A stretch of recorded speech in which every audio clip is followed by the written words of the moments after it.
जंगल से जा रहे जहाँ 99.9% चांसेस है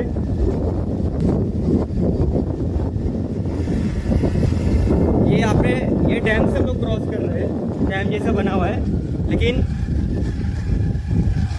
एक्चुअल में जो रोड से हम लोग आए या भी जो रोड हम लोग जाने वाले वही मुझे नहीं लगता है, उन लोगों ने भी बोले संभाल के जाना।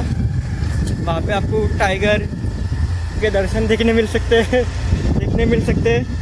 और वहाँ पे आपको कोई बचाने वाला नहीं रहेगा और वहाँ पे कोई लोग भी नहीं रहेंगे।